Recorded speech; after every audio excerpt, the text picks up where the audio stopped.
Okay, Professor Dan 셰흐트만, it's a great pleasure to talk to you, and we will continue in the second part about science and politics and how to change a system.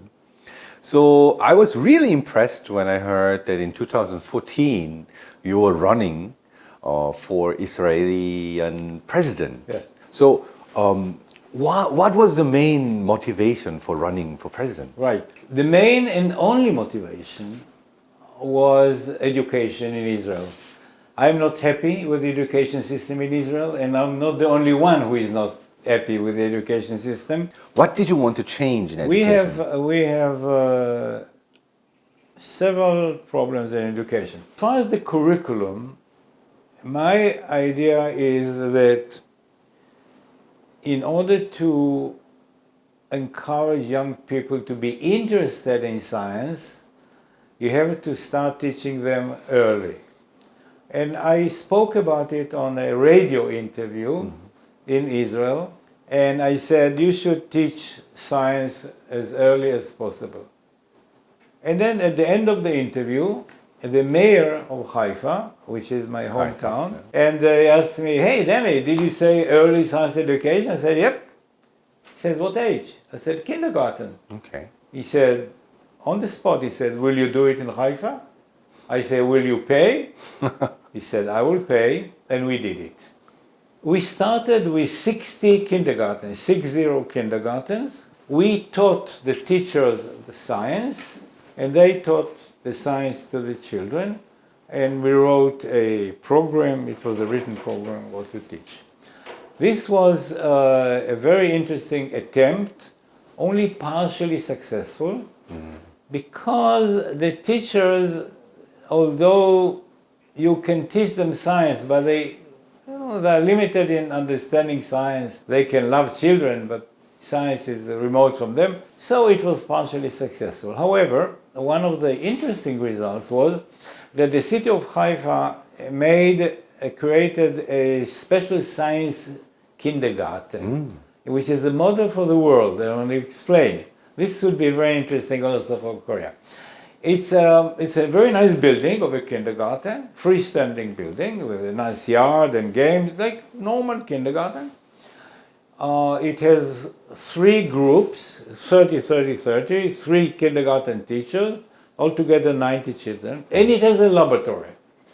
And if you enter the laboratory, you think that you're in a university. Oh, nice chemical laboratory, university. Wow. But you look down and there is a round table, and 10 young children sit there, boys and girls, laboratory coats, performing experiments very seriously. And this, I said before, it's a model for the world. I mean that I invite delegations from all over the world to come and visit and copy this kindergarten. But this is a good start. As an example, I can give you that one small country in Europe, there was a delegation of 4 professors, a man and 3 women, all of them professors. They said, "We are interested in opening such a kindergarten in our university for the children of the staff." And a couple of years later, they wrote me email saying we opened 16 such kindergartens, which is very impressive, and it's very good for that country. So I would like to spread the knowledge wherever I can, because I think that the world needs more scientists, the world needs more engineers, but more important, the world needs people with rational thinking. But I think it's a very important step, because I think why science is so important is it teaches people how to think rationally, as you said. Exactly. And for example, in the last 2-3 years, the whole world experienced the pandemic of COVID-19. Yeah. And there was a huge debate everywhere in Israel, in Korea, in Europe about vaccination, anti-vaccination. And this was a sometimes very irrational debate going on. Not sometimes, always. Yeah. And I think it is very difficult once someone has built an opinion. The whole science becomes politics, and it becomes a political ideology, and on that level, you cannot change people's mind. But I think what we can do is give people a vaccine of rational thinking, a vaccine of scientific thinking before they build their political opinion. That means even when later political parties are discussing ridiculous, irrational things, they can think for themselves and say, true, not true, makes sense, doesn't make sense, independent of politics. And I think it's very important, therefore, to teach children early age or people before they have this political brainwashing and seeing science through the eyes of that. You should give them the ability to think rationally so they can build the right opinions themselves. So in that sense, I think even when children don't become scientists, those who experience this will be able to decide for themselves based on the knowledge, this makes sense, this doesn't make sense. So I think it's a very important step. So in the whole world, politics start to influence science. As a scientist with influence, how do you think we should deal with it? How can we change or influence the system of not going to that direction? You're absolutely right. And it's all a result of ignorance. Ignorant people listen to what the neighbors say and adopt their idea. The answer is education. The answer is to teach people to think freely based on knowledge. Knowledge. And this is why it is so important that the essence of science is given to everybody. Everybody should know something about science. And the way, in my opinion, to do it is not done now. You see, if you open an Israeli newspaper and you look for something scientific, there's only maybe 1 or 2 articles, but the public is fed with this. Instead, use the public media to teach people. The media is not used to educate people. It's used to give nonsense news in general. Most of the media is nonsense But news. I think because of this reason, there's change happening. For example, right now, you are not on a newspaper interview, you are not on TV interview. You visited us here in the Scientist's Bookshop on a YouTube channel, right? And I think because the media is telling this bullshit, these days even the TV program are full of entertainment which people probably don't want to hear. So these days people are now going to YouTube, broadcasting, and that is as effective as it was on the major media. So I'd say this is a decentralization going on. I agree. So not just the government or certain business parts, but actually people are taking more part in it, more and more, and we see it even in this interview that you are on a YouTube channel. So this raises a question about how do you see the world and education and conveying knowledge is changing, because this is one of the major questions I have with myself all the time. Well, it's very difficult to predict. Still, the existing system is extremely strong, and I think that these are nice ways of teaching the public how to behave.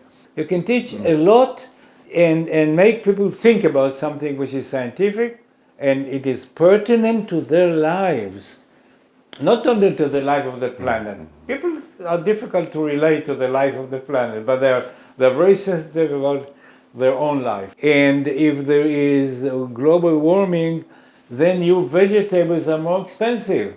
Then it becomes, hey, I don't want to pay more for my vegetables. I don't want global warming. I don't like it. Yeah. So this is the way to. You are seeing a potential in this. Now there's another thing that I want to bring up, which is part of education. It is my experience that young people do not know what they want to do as they grow up. Young children means high school. Right? I said, okay, now you are preparing yourself to the university, but what will you study? I tell them the following. Find a subject that you like, whatever you want, but try to be number 1 in it. Number 1 in your class, number 1 in your school, number 1 try to be, and today. So do you have any tips for students or people who are lost in the many choices? What could be a criterion for themselves in figuring out what they really want, what they want to choose? I'll tell you how people decide. In many cases, it depends on the teacher. Ask somebody, what is the subject that you like best? Maybe they'll say, I like chemistry. Okay. Who is your best teacher? Oh, the teacher of chemistry. And you? I like English. And what is your best teacher? My teacher in English. One-on-one. You can try it, you'll see. In fact, I had this experience with the president of Israel, Peres. Shimon Peres. Shimon Peres. And at one time he came to the museum in Haifa. I want Danny Shechtman to guide me. Okay, so I guided him. And I said, let's do this experiment. There are many children here. And let's ask them two questions.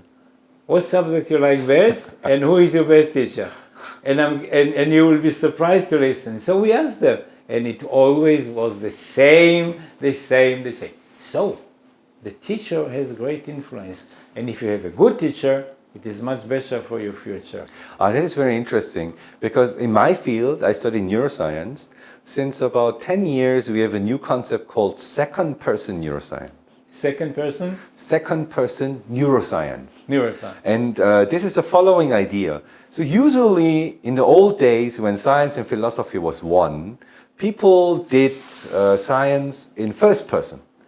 So they looked introspectively into themselves. What do I see? What do I experience? That's first person science in a way. And then with scientific methods and the evolution of methodologies, it goes more third person. So without asking introspectively first person, you can just observe and tell about people's mind, behavior. So that's third person neuroscience. But what he means with second person neuroscience is, at least the human brain is not always the same, because how your brain reacts depends on with whom you are talking, interacting, teaching, learning, because it always depends on human interaction. So you have to understand the human brain in context, in interaction, because you are a different person with your employee, you're a different person when you're with politicians, you're a different person when you're with your mom. So understanding people's brain and mind, it's a second person neuroscience is a new concept which arises in my field, which goes back to explain when children love a teacher and build an interaction personally, they start loving their subject as well. I can understand it in such a way that with the person you love and with the person you interact, you copy that brain's patterns of thinkings.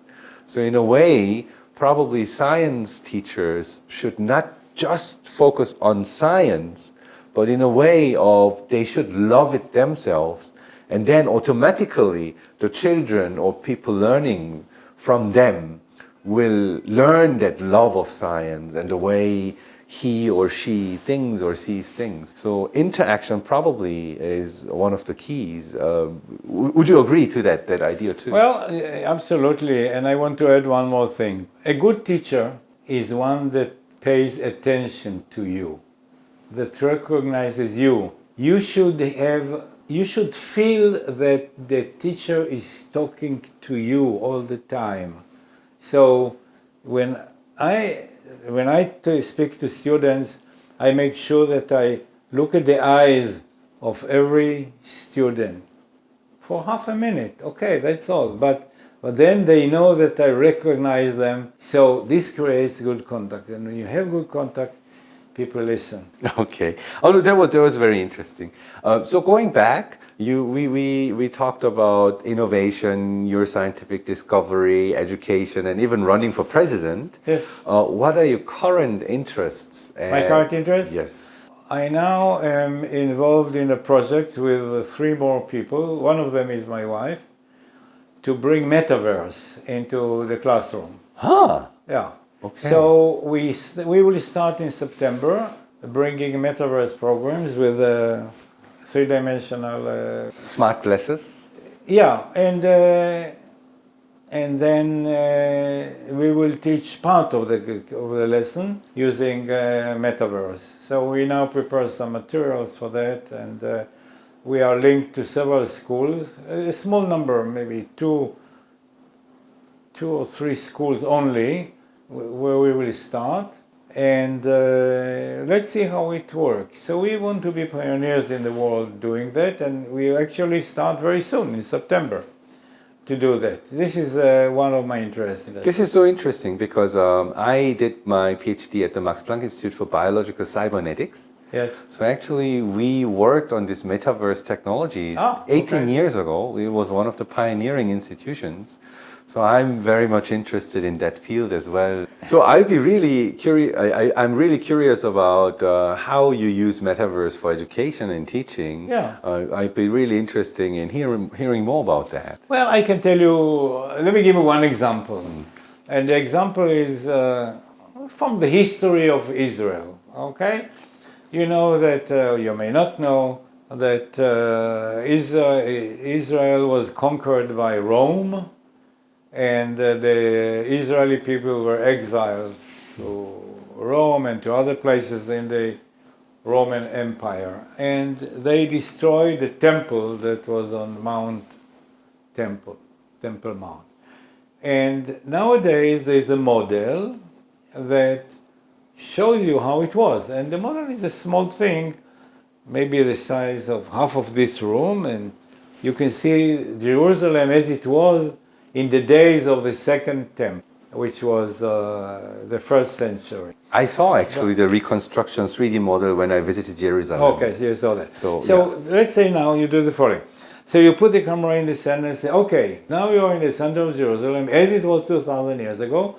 This is this building, this is the temple, this is where the rich people live, this is the market, this is the street of the shops, and so on and so forth. And then you take the camera and you know that Titus destroyed the temple and exiled, and so you can show them what happened this here and there, and it brings to life events from that era. So it's a history and architecture class. That. Okay, but let me give you a more sophisticated way to look at metaverse. 15,000 years ago, man drew on the wall of the cave an incident in which an animal with horn kills a person. There's a dead person and the animal is like this. What did they do? They took a three-dimensional scene, turned it into a two-dimensional drawing. You go to the most modern school today, they show scenes on a television screen. What do? 3 dimensions to 2 dimensions. And then there is the blackboard or green board or whatever. And the teacher will write things and will draw, this is the heart, this is this valve, this is this valve. Okay? What do? 3 dimensions to 2 dimensions. And then comes metaverse. And metaverse shows you 3-dimensional object in 3 dimensions. We linked to the Ministry of Education from the minister, which is a lady, through the CEO, through the operational people. We know all of them, we met all of them, we told them what we do, they said we will sponsor you. The minister will sponsor you. Why do they do that? Because they want everybody to use it. This is as a seed. We seed and a tree will grow.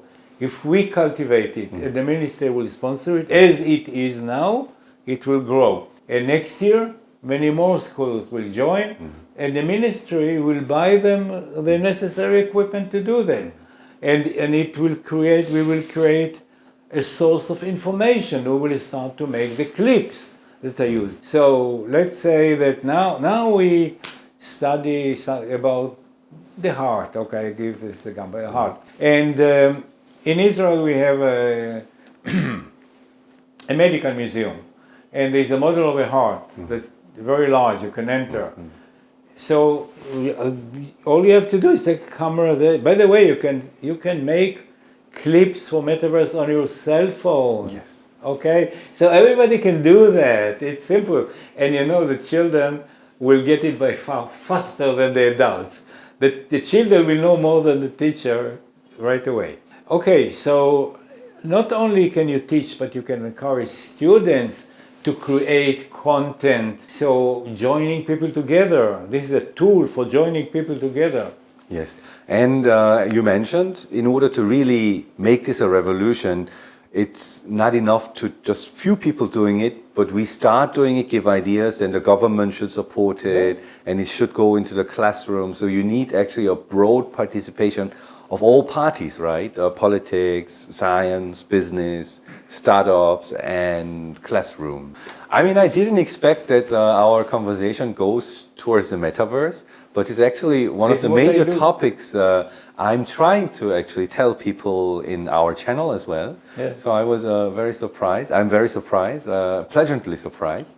And if there's opportunity, I'd like to actually take a team to Israel to experience it, experience the science kindergarten, and really, as you said, see it with my eyes and bring it on cameras and also tell them about it. I'd be really happy when I can do that sometime. Welcome. Absolutely. And if you want to see that kindergarten, contact me and I will arrange it for you. To summarize the second part of it, I mean, we talked about a lot of things, but actually at the end it comes to human cooperation. Yes. And embracing diversity, and that politics, business, education, scientists, we should all work together to connect people, because at the end what brings knowledge, what brings revolution is bringing everyone on board, and we can do that by knowledge and connections, right? Absolutely. But let me add one more thing.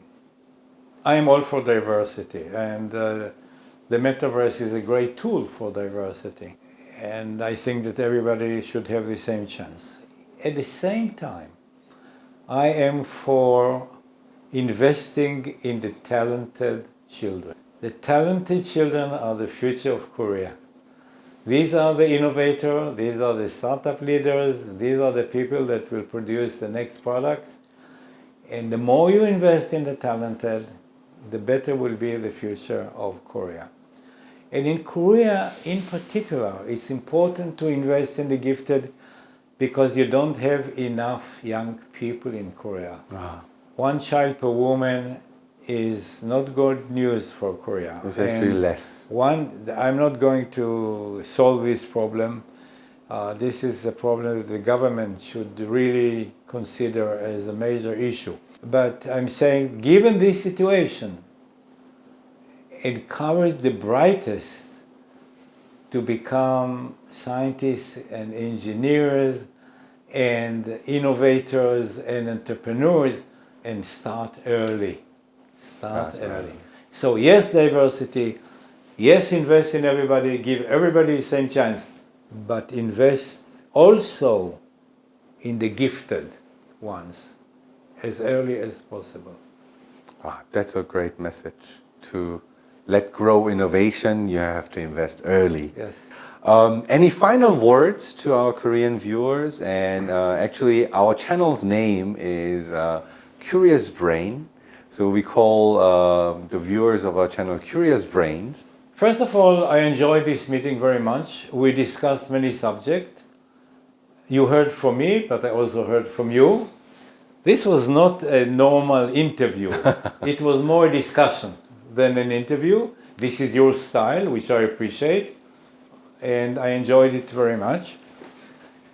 I think that if young people listen to us, to this interview, maybe they should take some advices from what we talked about, how to develop themselves.